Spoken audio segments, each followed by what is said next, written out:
कहानी की शुरुआत 2035 में होती है, जब दुनिया ने काफी तरक्की कर ली होती है। इसी समय एक कंपनी का नाम सामने आता है, जिसे बायोना कहा जाता है। यह कंपनी ऐसे पुर्जे बनाती है जिन्हें अगर किसी इंसान के शरीर से जोड़ा जाए तो वह आम इंसानों से ज्यादा ताकतवर और तेज हो जाते हैं। इन्हें बायोनिक्स कहा जाता है। लेकिन कुछ लोग ऐसे भी होते हैं जो इन बायोनिक्स को पसंद नहीं करते और इन्हें खत्म करना चाहते हैं। इसी के बीच हम एक आदमी को देखते हैं जो एक बैंक में दाखिल होता है। जैसे ही वह बैंक के अंदर जाता है, वहां एक गहरी लाल रंग की रोशनी चमकने लगती है। वहां वह सिक्योरिटी गार्ड को समझाता है कि उसका एक हाथ टाइटेनियम से बना हुआ है। ये सुनकर गार्ड उसे अंदर जाने देता है। इसके बाद वह एक कमरे में जाता है जहां उसके चेहरे और आंखों का स्कैन होता है। स्कैन पूरा होते ही सभी लॉकर खुल जाते हैं। इन्हीं लॉकरों में उसे मशीन वाले हाथ मिलते हैं, जिसमें से एक हाथ हथियार जैसा होता है, जिसे वह अपने टाइटेनियम वाले हाथ में बदल लेता है। इसके बाद वह अचानक बैंक में मौजूद लोगों पर हमला कर देता है। इसके बाद वह लॉकर तोड़कर हीरे भी चुरा लेता है। जब सिक्योरिटी गार्ड उसे रोकने की कोशिश करते हैं तो वह उन पर भी हमला कर देता है। लेकिन इस लड़ाई में वह खुद भी घायल हो जाता है और वहां से भागने की कोशिश करता है। वह भागने में कामयाब हो जाता है और भागने के बाद अपने भाई तौर से मिलता है। वह चोरी किए हुए हीरे उसे सौंप देता है। इसके बाद वह तौर से कहता है कि वह बहुत ज्यादा घायल हो गया है और अब आगे नहीं जा सकता। वह तौर से कहता है कि हीरे लेकर भाग जाए क्योंकि पुलिस करीब आ चुकी है। तौर वहां से भाग जाता है, लेकिन अपने भाई की लाश वहीं छोड़ देता है। इसके बाद पुलिस उस जगह पर पहुंचती है जहां उस आदमी की लाश पड़ी होती है। पुलिस को वहां पता चलता है कि वह आदमी एटलेटा नाम का एक बॉक्सर था। उसका करियर बायोनिक ताकत के आने से खत्म हो गया था। उसने एक प्रयोग की मदद से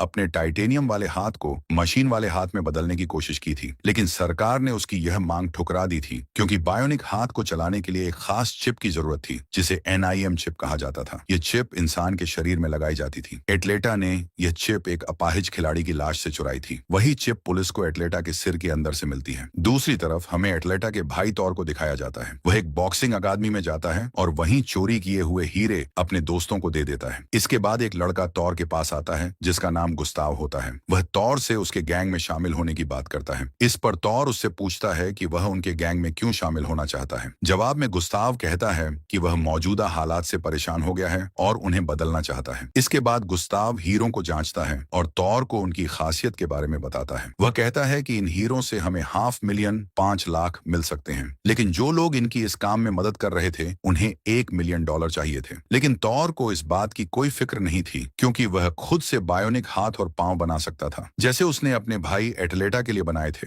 लेकिन इस बार वह इन्हें एक अलग तरीके से बनाना चाहता था ताकि बनने के बाद उसे किसी और सहारे की जरूरत न पड़े। गुस्ताव उसे बताता है कि वह किसी को जानता है जो इस काम में उसकी मदद कर सकती है। इसके बाद वह दोनों एक लड़की से मिलने के लिए जाते हैं जो गुस्ताव की बहन होती है और उसका नाम मारिया होता है। वह एक लॉन्ग जंप खिलाड़ी थी। उसकी ख्वाहिश थी कि वह लॉन्ग जंप चैंपियन बन जाए क्योंकि उसकी माँ भी लॉन्ग जंप चैंपियन थी। बचपन से मारिया खुद को इस खेल के लिए तैयार कर रही थी ताकि वह अपनी माँ का रिकॉर्ड तोड़ सके। लेकिन मारिया की बहन गैबी ने यह रिकॉर्ड आसानी से तोड़ दिया क्योंकि उसने अपने दाएं पैर को मशीन वाले पैर से बदल लिया था। इस पैर से वह इतनी लंबी कूद सकती थी जो किसी आम इंसान के लिए मुश्किल थी। गैबी की ताकत से प्रभावित होकर लोग भी बायोनिक पार्ट्स लगवाने लगे थे, जिससे उनकी ताकत में जबरदस्त बढ़ोतरी हो रही थी, जिसकी वजह से मारिया जैसे आम खिलाड़ी नजरअंदाज हो रहे थे। वहीं दूसरी तरफ गुस्ताव अपनी बहन मारिया को अपने प्लान के बारे में बताता है, लेकिन वह कहती है कि वह इस बारे में बाद में बात करेगी। इसके बाद हमें बायोना कंपनी दिखाई जाती है जिसके मालिक डॉक्टर डारियो और रिकार्डो होते हैं। इनमें से कंपनी का मालिक रिकार्डो गैबी और मारिया का पिता होता है। इस वक्त पूरी दुनिया में बायोनिक्स की मांग बहुत बढ़ चुकी थी और इसका इस्तेमाल अब हर काम में हो रहा था। उन्हें यह पता था कि उनकी बनाई हुई चिप के अपडेट के बाद दुनिया भर में उनके बनाए हुए हाथ पांव की ताकत और रफ्तार 30 गुना तक बढ़ जाएगी। डारियो और रिकार्डो के साथ एक और महिला होती है जिसका नाम वंडा होता है। ये तीनों गैबी के मैनेजर होते हैं और इस बात से खुश होते हैं कि उनकी बनाई हुई चिप के अपडेट होने के बाद गैबी पहले से ज्यादा ताकतवर हो जाएगी, जिससे वह नए रिकॉर्ड बना सकती थी। दूसरी तरफ हमें मारिया और तौर को दिखाया जाता है, जहां तौर मारिया को अपने भाई के भविष्य की बर्बादी के बारे में बताता है कि कैसे उसका भविष्य मुश्किल हो गया था। इस पर मारिया उसे बताती है कि बायोनिक्स का मुकाबला करने के लिए कई सारे इंजेक्शन लगवाने पड़ते हैं। इस पर तौर मारिया से कहता है, तुम बायोनिक क्यों नहीं बन जाती? और उसी रात मारिया एक एड देखती है जिसमें गैबी नजर आती है। गैबी पहले से ज्यादा ताकतवर दिख रही थी, लेकिन उसकी ताकत उसकी मेहनत की वजह से नहीं बल्कि उसके मशीन वाले पैर की वजह से थी। जब वह घर लौटती है तो देखती है कि उसका पिता रिकार्डो और उसकी बहन गैबी पार्टी की सेलिब्रेशन कर रहे होते हैं। इस दौरान मारिया और गैबी के बीच लड़ाई हो जाती है।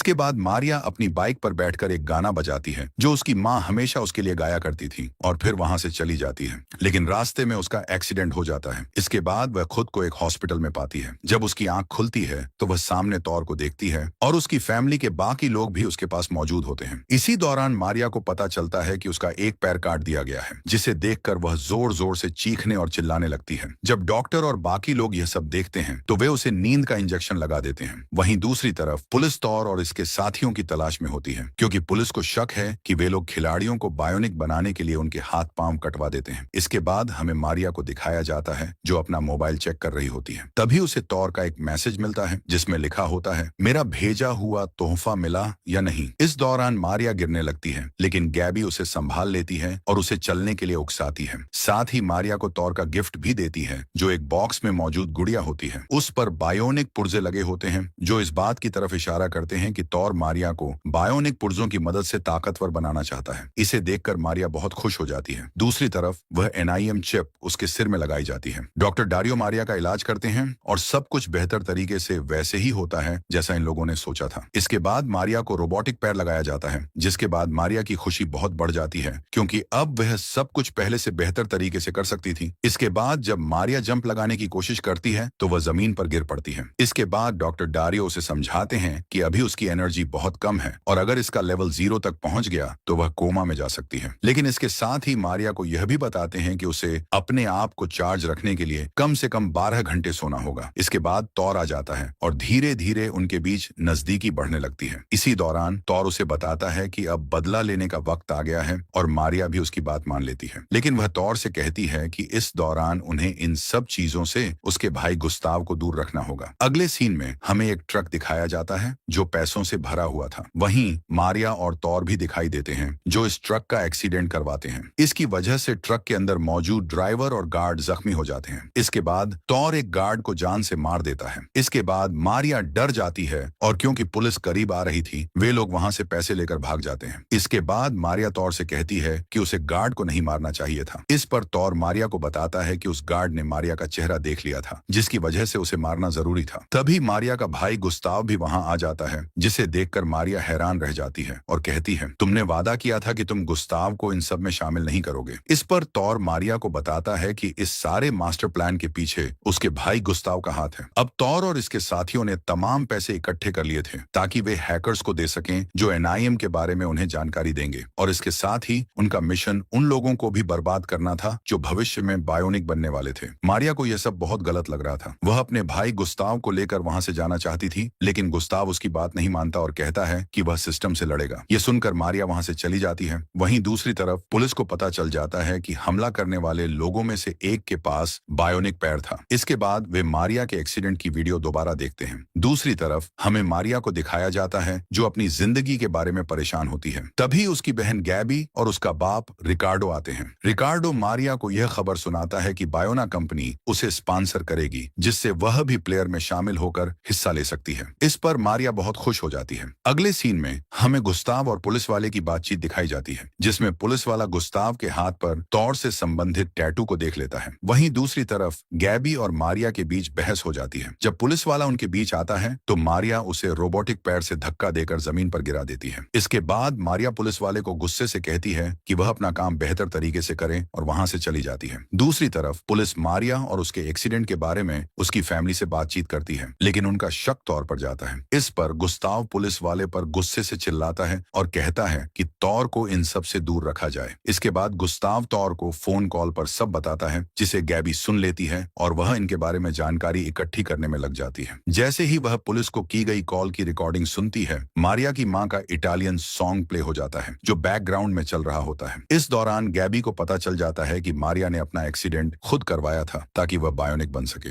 इसके बाद हमें कंपटीशन डे दिखाया जाता है, जिसमें दोनों बहनें अपने ही बनाए हुए रिकॉर्ड तोड़ रही थीं, लेकिन मारिया अब भी गैबी से आगे थी। ये देखकर गैबी हैरान रह जाती है। इस दौरान डॉक्टर डारियो नोटिस करते हैं कि गैबी के दिमाग में स्ट्रेस बढ़ रहा था, जिसकी वजह से वह गैबी को कूदने से मना करते हैं, लेकिन वह बात नहीं मानती और जंप के दौरान जमीन पर गिर जाती है। इसके बाद उसे अस्पताल ले जाया जाता है। वहीं दूसरी तरफ मारिया अपने पिता रिकार्डो से कहती है, क्यों आपने हम दोनों बहनों में दुश्मनी पैदा कर दी? इस पर रिकार्डो उसे कहता है कि उसने जो किया वह अपनी दोनों बेटियों के मुस्तकबिल को बेहतर करने के लिए किया है। अगले दिन जब गैबी को होश आता है तो वह मारिया को अपने पास देखती है और कहती है कि वह जानती है कि मारिया ने अपना एक्सीडेंट जानबूझकर करवाया था। और वहीं दूसरी तरफ तौर को एनआईएम के बारे में जानकारी मिल जाती है। इसके बाद वह मारिया से कहता है कि वक्त आ गया है, हम दुनिया को बदल सकते हैं। लेकिन मारिया इसका साथ देने से मना कर देती है। इसके बाद तौर गुस्से से चिल्लाता है क्योंकि उसने ही मारिया को इस काबिल बनाया था जिससे वह वर्ल्ड रिकॉर्ड बना सकती थी। उसकी बात सुनकर मारिया गुस्से में वहां से चली जाती है। अगले दिन तौर के साथ कुछ लोग मारिया के जूस में दवा मिला देते हैं जिससे वह बेहोश होकर जमीन पर गिर जाती है और चल नहीं पाती। इसी दौरान वे उसकी बहन गैबी को भी अगवा कर लेते हैं और उसके बाप रिकार्डो को मारते हैं। जब गुस्ताव ये सब देखता है तो वह थॉर पर चिल्लाता है और कहता है कि वह यह सब ठीक नहीं कर रहा, लेकिन तौर उसकी एक नहीं सुनता और उसे खुद पर भरोसा करने के लिए कहता है। इसके बाद वह मारिया के पास आता है जो नींद में बेहोश होती है और उसे कहता है कि अगर वह अपनी फैमिली को सही सलामत देखना चाहती है तो उसे तौर की मदद करनी होगी। और अगले ही दिन वह लोग मारिया को अपने प्लान के बारे में बताते हैं और यह भी बताते हैं कि कैसे वह अपनी ताकत से उस बैग को चुरा सकती है जिसमें चिप्स थे। इसके बाद मारिया ने उनके बताए प्लान के अनुसार आसानी से वह बैग चुरा लिया जिसमें चिप्स मौजूद थे। इसके बाद डारियो को भी बैग चोरी होने की खबर मिल जाती है क्योंकि सीसीटीवी फुटेज में मारिया को बैग चुराते हुए देख लिया जाता है। फिर हमें मारिया को दिखाया जाता है जब वह बैग चुरा कर भाग रही होती है और उसकी नजर तौर की बाइक पर पड़ती है जिस पर उसका भाई गुस्ताव सवार होता है। मारिया जिसे तौर समझती है उसका एक्सीडेंट कर देती है जिससे गुस्ताव बुरी तरह से जख्मी हो जाता है। बाद में मारिया को पता चलता है कि वह तौर नहीं बल्कि उसका भाई गुस्ताव था, जिसके बाद तौर अपनी पूरी टीम के साथ वहां आ जाता है। फिर मारिया गुस्से में तौर पर हमला कर देती है लेकिन वह लोग मारिया को मारकर बेहोश कर देते हैं। जब मारिया को होश आता है तो वह खुद को अपनी पूरी फैमिली के साथ पाती है जिन्हें तौर और उसकी टीम ने बंदी बना लिया था। इसके बाद वह तौर और उसके बॉस को देखती है जो बैग मिलने पर खुशी मना रहे थे जिसमें चिप्स थे। लेकिन इसी दौरान मारिया खुद को आजाद कर लेती है और एक जोरदार किक मार देती है जिससे सारी चिप्स बिखर जाती हैं। इसके बाद मारिया और तौर की टीम के बीच एक बड़ी लड़ाई होती है जिसमें गैबी भी खुद को आजाद कर लेती है और इस लड़ाई में मारिया का साथ देती है और इस तरह दोनों बहनें अपनी बायोनिक ताकत का इस्तेमाल करके लड़ाई जीत जाती हैं। लेकिन इस दौरान तौर मारिया पर पीछे से हमला कर देता है जिससे वह जख्मी हो जाती है। फिर भी वह अपनी ताकत का इस्तेमाल करके तौर को भी खत्म कर देती है। जब पुलिस वहां आती है तो मारिया वहां से भाग जाती है, लेकिन भागते हुए उसका रोबोटिक पैर तारों में फंस जाता है। वह हार नहीं मानती और अपने पैर को निकाल देती है जिससे वह जमीन पर गिर जाती है और गंभीर रूप से जख्मी हो जाती है। लेकिन फिर उसकी बहन गैबी आ जाती है और उसे पुलिस से बचा लेती है। इसके बाद दोनों बहनें वहां से चली जाती हैं। दूसरी तरफ डारियो को गुस्ताव मिलता है जो गंभीर रूप से जख्मी होता है लेकिन उसकी सांसें चल रही होती हैं और वह जिंदा होता है। 6 महीने बाद पुलिस अब भी इन दोनों बहनों की तलाश में थी जो अब अपाहिज बच्चों का स्कूल चला रही थी। इसके बाद डारियो वहां आता है और उनके काम की तारीफ करता है। फिर मारिया और गैबी को अथर के बॉस से मिलते हुए दिखाया जाता है जो अपनी सिक्योरिटी के लिए इनसे मदद लेना चाहता है, लेकिन वे लोग उसे यकीन दिलाते हैं कि वे तीनों मिलकर यह काम बेहतर तरीके से कर सकते हैं। इसके बाद इनका भाई गुस्ताव भी वहां आ जाता है जो पहले से ज्यादा ताकतवर बन चुका होता है। बॉस उसकी ताकत को आजमाने के लिए एक आदमी भेजता है जिसका मुकाबला गुस्ताव बड़ी ताकत और काबिलियत से करता है। इसके बाद बॉस इससे इंप्रेस हो जाता है और डील को फाइनल कर देता है। अब मिलने वाले पैसों का इस्तेमाल ये तीनों बहन भाई अच्छे कामों के लिए करते हैं और यही दिखाते हुए यह कहानी यहाँ खत्म हो जाती है।